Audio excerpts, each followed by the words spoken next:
Rachel Zegler's story is just like a Hollywood fairy tale until controversy took center stage. Born May 3rd, 2001 in New Jersey, she rose from a high school performance to a Golden Globe-winning breakout in Steven Spielberg's West Side Story 2021. Spielberg discovered her via an open casting call she auditioned at 16 and stunned him with her voice and presence, making her film debut as Maria and earning worldwide attention. At age 20, she became the youngest and first Latina winner of the Golden Globe for Best Actress in a Musical or Comedy. Rachel Zegler's early career really looked like the kind of Hollywood dream most young actors only hope for. After making her big splash with West Side Story, she didn't just fade into the background, she actually kept the momentum going. In 2023, she stepped into the superhero world with Shazam, Fury of the Gods. While the film itself didn't exactly set the box office on fire, Rachel's involvement showed that major studios trusted her with tentpole projects, the kind that usually help cement young actors in the mainstream spotlight. But the real turning point was when she landed the lead role of Lucy Gray Baird in The Hunger Games, The Ballad of Songbirds Snakes. That wasn't just any role, it was the centerpiece of a franchise that had already defined a generation. The movie pulled in about $349 million globally on a $100 million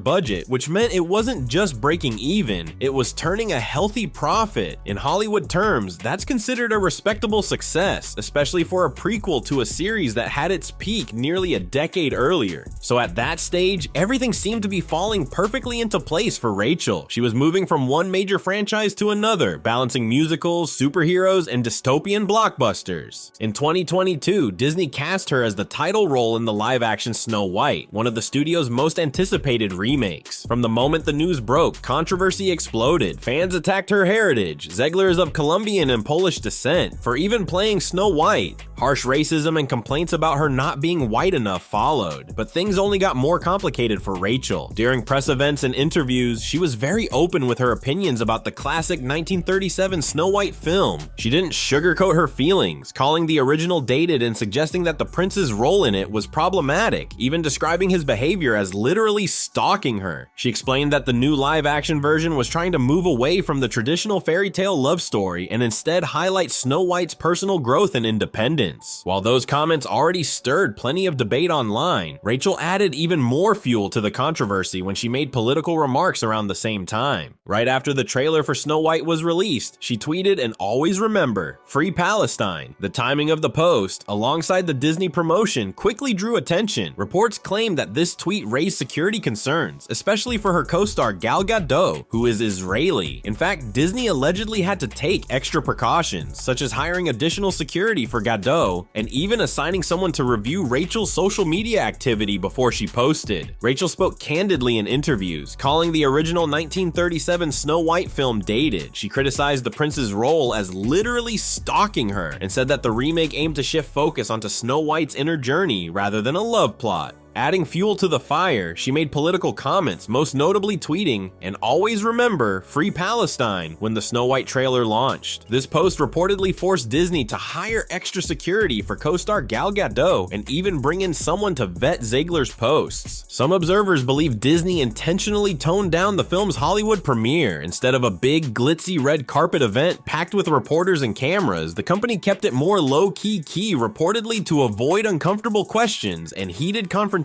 about all the controversies surrounding the project. When Snow White finally hit theaters in March 2025, the results were not what Disney had hoped for. The opening weekend brought in around $42 million, which is a disappointing start for such a heavily promoted film. By the time its US theatrical run wrapped up, the domestic total was only about $87 million. Globally, it managed to earn around $206 million. That might sound like a lot of money on the surface, but compared to its massive estimated budget of $240 to $270 million before you even add in the huge marketing costs, it was a financial letdown. In other words, Disney spent far more making and promoting the movie than the box office could bring back. The backlash against Rachel Zegler wasn't just coming from critics or online voices, it even reached people connected to the film itself. Some Disney insiders reportedly felt that her interviews and comments about the original Snow White had done real damage to the movie's reputation before it even premiered. The situation escalated when Jonah Platt, the son of Snow White's producer Mark Platt, publicly weighed in. Jonah accused Zegler of dragging her personal politics into what should have been a lighthearted Disney fairy tale, suggesting that her outspoken takes had turned audiences off and hurt the film's box office potential. He went so far as to label her narcissistic, a word that immediately set off heated debate online. The criticism gained attention quickly, but so did the backlash against Jonah himself. Many fans and industry figures felt his remarks were unnecessarily harsh and unprofessional, especially given his family's connection to the production. Under pressure, Jonah deleted the comment, but by then it had already spread widely across social media, fueling the controversy even more. Media commentators suggested she was being used as a scapegoat. Vanity Fair noted insiders blamed her for the flop, but the public began rallying around Rachel as someone with integrity.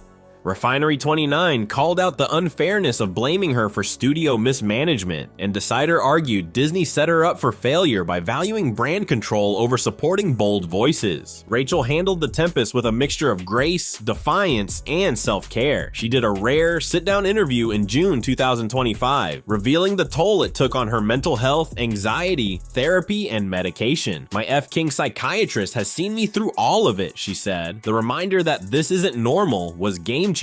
She described choosing positivity over victimhood. Critics continued to target her accusations of being immature, arrogant, and a PR nightmare. On Reddit, one user slammed her as arrogant, conceited, fragile ego, told people to fuck off, while another countered that the blame lay with Disney for starting the whole project. Still, she found allies, co-star James Olivas in London's Evita stage revival, calling the criticism manufactured outrage. He defended her youth and ethnicity as unfair factors in the backlash. By the summer of 2025, Rachel Zegler found herself back on stage, this time thousands of miles from Hollywood. She took on the coveted role of Eva Perón in the West End revival of Evita, one of musical theater's most demanding and iconic roles. For Rachel, who first rose to fame through her powerhouse vocals in West Side Story, this was both a return to her theatrical roots and a chance to prove that her talent could shine beyond the screen. The production drew significant buzz, not only because of Rachel's involvement, but also because it marked a high-profile comeback for her after months of heavy scrutiny. One of the most talked about moments came when Steven Spielberg, the director who gave Rachel her big break, attended a performance in London. His presence wasn't just casual, it was a visible show of support from a mentor who had believed in her from the very start. Spielberg's attendance reminded both fans and critics that despite the controversies swirling around her film career, powerful figures in the industry still stood behind her. For Rachel, the role of Eva Perón became more than just another credit. It was a statement that she wasn't finished, and that her talent still had the ability to draw attention on some of the world's biggest stages. Despite the controversies and setbacks, Rachel Zegler hasn't disappeared from Hollywood. She's already lined up new projects, including a film alongside Academy Award-winning actress Marissa Tomei. That attachment is a clear sign that while her career has definitely taken some knocks, opportunities are still coming her way. Rachel herself hasn't gone quiet either. She continues to speak out publicly, whether it's about social issues, representation in Hollywood, or her own personal beliefs. Rather than backtracking or softening her stance to win over critics, she's chosen to stand by her values.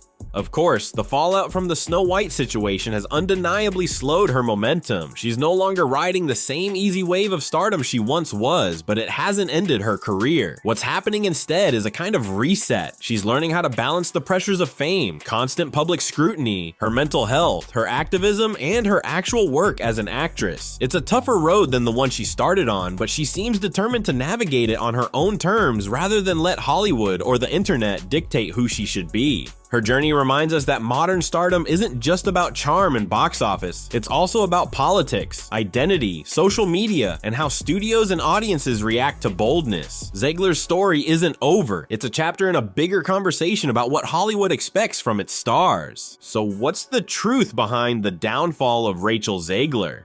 It's not really a downfall. It's a collapse of a fairy tale narrative.